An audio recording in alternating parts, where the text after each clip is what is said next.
சிந்து நதிக்கு பக்கத்திலே ஒரு மாபெரும் தங்க சுரங்கத்தை கண்டுபிடித்திருக்கிறார். பாகிஸ்தான் பொருளாதார நிலைமை அவ்வளவா சரியில்லாத ஒரு நாடு தான், ரொம்ப கஷ்டப்பட்டு இருக்கிற நாடு. அடிச்சாம்பாரு லாட்ரின்ற மாதிரி அவர்களுக்கு சிந்து நதியினுடைய கரையிலே மாபெரும் ஒரு தங்க சுரங்கம் இருப்பதை அவர்கள் கண்டுபிடித்திருக்கிறார்கள். நூற்றுக்கணக்கான பில்லியன் டாலர் மதிப்புள்ள தங்கம் அங்கே இருக்கிறது என்பதை அவர்கள் கண்டுபிடித்திருக்கிறார்கள். அப்ப இவ்வளவு நாளாக நமக்கு அது அங்கேதான் இருக்கு, அது வேற எங்கேயும் போல, அங்கதான் இருக்கு. ஆனா திடீர் என்று ஏதோ ஒன்று கிடைக்கிற போது அதுக்கு ஒரு வேல்யூ இருக்குன்ற போதுதான் அதை புதையல் என்று நாம் சொல்லுவோம். அப்படித்தானே? அப்படிதானங்க? புத்தகத்திலிருந்து என்ன அப்படி வேல்யூ கிடைக்கும்? ரொம்ப விலையுயர்ந்த புத்தகமா இருந்தா கூட ஒரு 700 ரூபாய், 800 ரூபாய், 2000 ரூபாய் என்ன நமக்கு கிடைக்கும்? அதை புதையல் என்று எப்படி சொல்ல முடியும்? முதல்ல புதையலுடைய வேல்யூன்றதை பத்தி பேசுற போதே எனக்கு எழுத்தாளர் சுஜாதாவினுடைய ஒரு கதை ஞாபகம் வருது. அதுல இருந்து ஆரம்பிக்கலாம். நம்ம தலைகீழ் ராணி என்று சுஜாதா ஒரு சிறுகதையை எழுதினார். ஒரு இன்ட்ரெஸ்டிங்கான கதை அது. ஸ்ரீரங்கத்தில் ஒரு தெருவில் ஒரு ரொம்ப வயசான ஒரு தாத்தா இருக்கார். தன்னந்தனியா அந்த வீட்டில் வாழ்ந்துட்டு இருக்கார். அவருடைய மகன் சென்னையில் இருக்காரு. அப்பாவை கூப்பிட்டு பார்க்குறாரு, வீட்டை வித்துட்டு வந்துருப்பா, தன்னந்தனியா எதுக்குப்பா இருக்கன்னு கேட்க மாட்டேங்கிறார் தாத்தா. ஒரு நாள் மகன் என்ன பண்ணாரு, குண்டு கட்டாவே தன்னுடைய அப்பாவை தூக்கிட்டு போய் கார்ல உட்காத்தி வச்சு அவர் சென்னைக்கு கூட்டிகிட்டே போகணுன்னு வீட்டை பூட்டுறதுக்குள்ள இவர் இன்னொரு கதவை திறந்து இறங்கி போய் திரும்ப வீட்டு திண்ணையில் உட்காந்துட்டு, நீ என்ன வேணா செய்ய, நான் இங்கிருந்து வரமாட்டேன். மகன் வெறுத்து போய் இங்கேயே இரு, இந்த திண்ணையும் இந்த வீடும் தான் உனக்குன்னு சொல்லிட்டு மகன் போயிடுறாரு. இப்போ ஊரெல்லாம் பரபரப்பா என்ன பேச்சுன்னா, தாத்தா வீட்டில் புதையல் இருக்கு, அதனாலதான் அதை விட்டு கிளம்ப மாட்டேங்கிறார். இந்த காலத்துல மகன்கள் அப்பாக்களை வா என்று கூப்பிடுவதே அரிதினும் அரிது. ஒரு மகன் குண்டு கட்டா தூக்கிட்டு போயும் ஒருத்தர் வரலன்னா ஒரு காரணம் இருக்கும். என்ன காரணம் தெரியுமா? வீட்டில் புதையல் இருக்கு. இவர் மாத்திரம் இல்ல, இவர் அப்பாவே 90 வயசு இருந்தாரு. 90 வயசு மட்டும் அவரும் வீட்டில் புதையல் எங்க இருக்குன்னு இடிச்சு இடிச்சு இடிச்சு பார்த்தாரு, கிடைக்கல. இப்ப அவர் விட்டு போன பணியை மகன் தொடருகிறார். மகனுக்கே இப்ப 90 வயசு ஆக போகுது. புதையல் கிடைக்கிற மட்டும் கிழவனார் கிளம்ப மாட்டாருன்னு ஊர்ல பேச்சார். இது ஊர்ல இருக்கிற பேச்சு நெருப்பில்லாம புகையுமாங்க. அதுல உண்மை இருக்குன்னு நிரூபிக்கிற மாதிரி திடீர்னு ஒரு நாள் ஒரு வெள்ளைக்காரன் அந்த வீட்டில் இருக்கார். உடனே ஊரெல்லாம் பரபரப்பாயிருச்சு. வெள்ளைக்காரரெல்லாம் கூட்டிட்டு வந்துட்டாரு. வீட்டுல ஏதோ நடக்க போகுது. அந்த வெள்ளைக்காரன் நிறைய எக்யூப்மெண்ட்ஸோட வந்திருக்காரு. ஏன்னா வெளியிலேருந்து ஆளை கூப்பிட்டு வீட்டை தோண்ட வைக்கிறதுக்கு தாத்தாக்கு இஷ்டம் இல்லை. தன் கண்ணுக்கு படாமல் அவர் கண்ணுக்கு பட்டுருச்சுன்னா அவர் எடுத்துகிட்டு போயிடுவார் தானே. அதனால வெள்ளைக்காரர் ஒரே ஒரு ஆளாக பலவிதமான எக்யூப்மெண்ட்ஸை வச்சு வீட்டை தோண்ட ஆரம்பிக்கிறார். ஊரில் இருக்கிற யாரையும் அண்டை விட மாட்டேங்கிறார் தாத்தா, எல்லாரையும் விரட்டுறார். இதுதான் சுஜாதா எழுதுகிற கதை. வெள்ளைக்காரர் பலவிதமான எக்யூப்மெண்ட்ஸை வச்சு தோண்டி தோண்டி தோண்டி பார்க்கும்போது ஒரு இடத்துல டங்குன்னு சத்தம் கேட்கும். உடனே பரவசம் ஆயிடுறாங்க எல்லாரும். கிழவனார் கண்ணில் தனித்தனியாக கொட்டுது. நான் சொன்னேனே, யாராவது நம்பினீங்களா? இருக்கு, எனக்கு தெரியும், அந்த இடத்துல இருக்கு. அப்புறம் மண்ணெல்லாம் அது பண்ணிட்டு ஆழத்துலேருந்து ஒரு பொட்டி இருக்கு. உண்மையிலேயே ஊரில் இருக்கிற எல்லா சாமியும் வேண்டிக்கிட்டு நடுங்குகிற கைகளோடு கிழவனார் திறக்கிறார். அப்போ கூட வெள்ளைக்காரர் அதுக்கப்புறம் திறக்க விடல, இவர் தான் திறக்கிறார். நடுங்குகிற கைகளோடு திறந்தா உள்ள ஒரே ஒரு வெள்ளை கவர், ஒரு என்வெலப் இருக்குல்ல, ஒரே ஒரு கவர். இவர் என்ன நினைக்கிறாரு? தங்கமா காசு இருக்கும், வைரமாலையா இருக்கும், என்னென்னவோ ரத்னமும் மரகதமும் மாணிக்கமும் வைடூரியமும் கொட்டி கிடக்குதுடா சாமி. ஒரே ஒரு வெள்ளைக்கவர். வெள்ளைக்கவர்ல என்னடா வச்சிருப்பீங்க? செக்கு எழுதி வச்சிருந்தா கூட காலாவதியா இருக்குமேயா. எடுத்து பார்த்தா வெள்ளைக்கவருக்குள்ள எதுவுமே இல்லை, ஒரே ஒரு சின்ன ஸ்லிப் இருக்கு, ஒரு குறிப்பு மாதிரி, தலைகீழ் ராணின்னு எழுதிருக்கு. அவ்வளவுதான். தாத்தா சொல்றாரு, இது ஒரு க்ளூ, இது இந்த க்ளூவை வச்சு கண்டுபிடிங்க. வெள்ளைக்கார சொல்ற, இனிமே என்னால் தோண்ட முடியாது, இதுதான் க்ளூக்கே இவ்வளோ போகணும்னா நான் இன்னும் எவ்வளவு தேட வேண்டியது. தேடி தேடி பார்க்குறாங்க. அந்த தலைகீழ் ராணின்ற சொல்ல வச்சு எதையுமே அவங்களால யோசிக்க முடியல. ராணி தலைகீழாக இருப்பாள், ராணி நேராக தானேங்க இருக்கும்.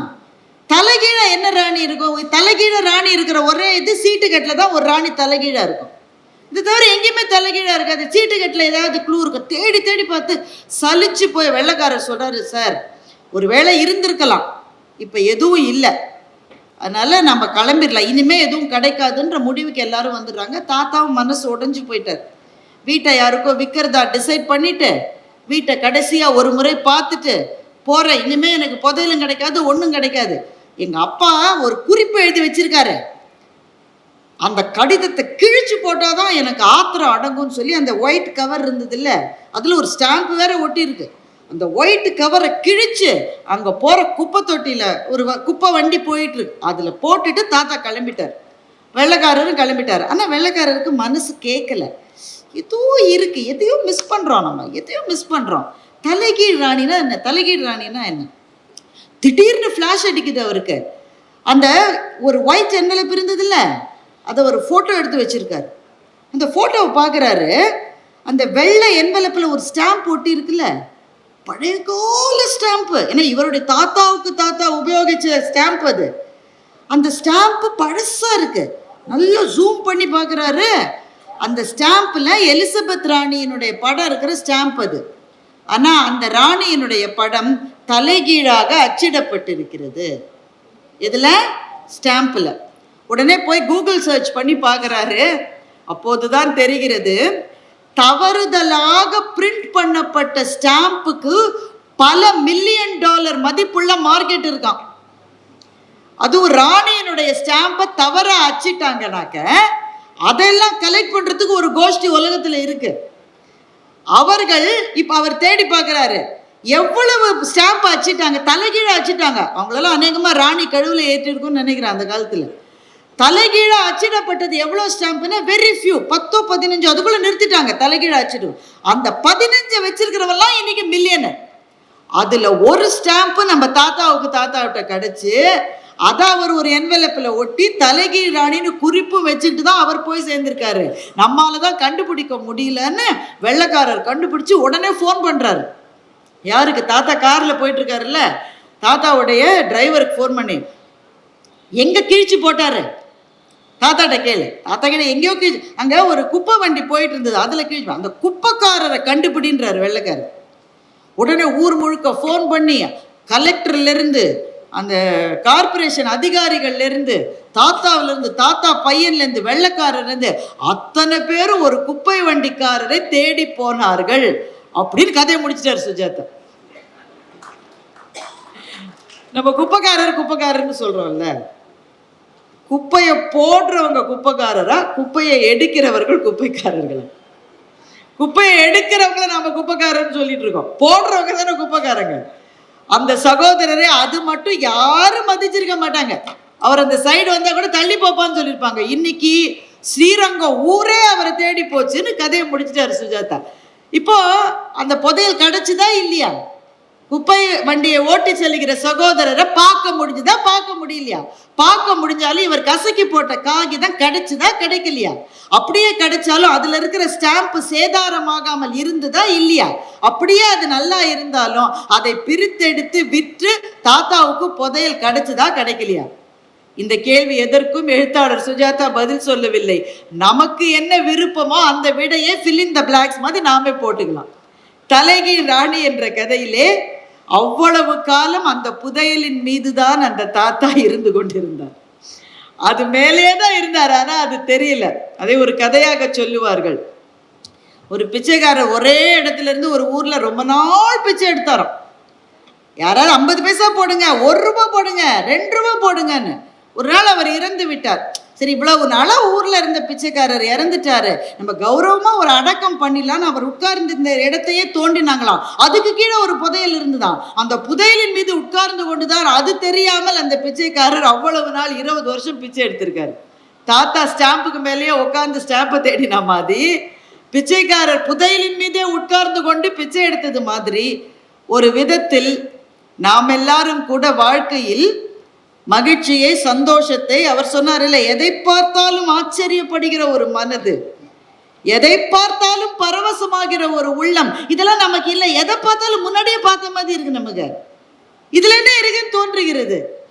இந்த மாதிரியான மனது வேண்டும் என்று தேடி அலைகிறோமே, அதை தருகிற புத்தகங்கள் நம்மை சுற்றி இருந்தாலும் அந்த புத்தகத்தை பார்க்காமல் போனுக்குள்ளே ஒரு வாழ்க்கையை தேடிக்கொண்டிருக்கிற நாமெல்லாம் சுஜாதாவின் தலைகீழ் ராணி கதையில் வருகிற தாத்தாவாகவோ புதையலின் மீதே உட்கார்ந்து கொண்டு யாசகம் செய்து கொண்டிருந்த பிச்சைக்காரர் போலோதான் நாம் இப்போது வாழ்ந்து கொண்டிருக்கின்றோம். இப்பதான் ஒரு மாதிரி டியூன் ஆகி வந்திருக்கீங்க. நண்பர்களே, புத்தகம் ஏன் புதையல்? புதையல்னா there must be some value. என்ன மதிப்பு அதுக்கு?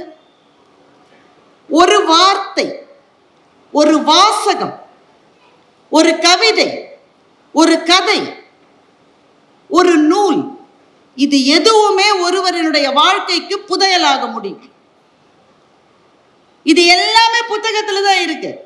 இது எதுவும் ஒரு வாழ்க்கைக்கான புதையலாக முடியும். எது புதையல்? நீங்க கடையில போட்டு ஒரு காசு கொடுத்து வருவது அல்ல புதையல். எது உங்களினுடைய வாழ்க்கையை மலர வைக்கிறதோ அது எல்லாமே புதையல் தான்.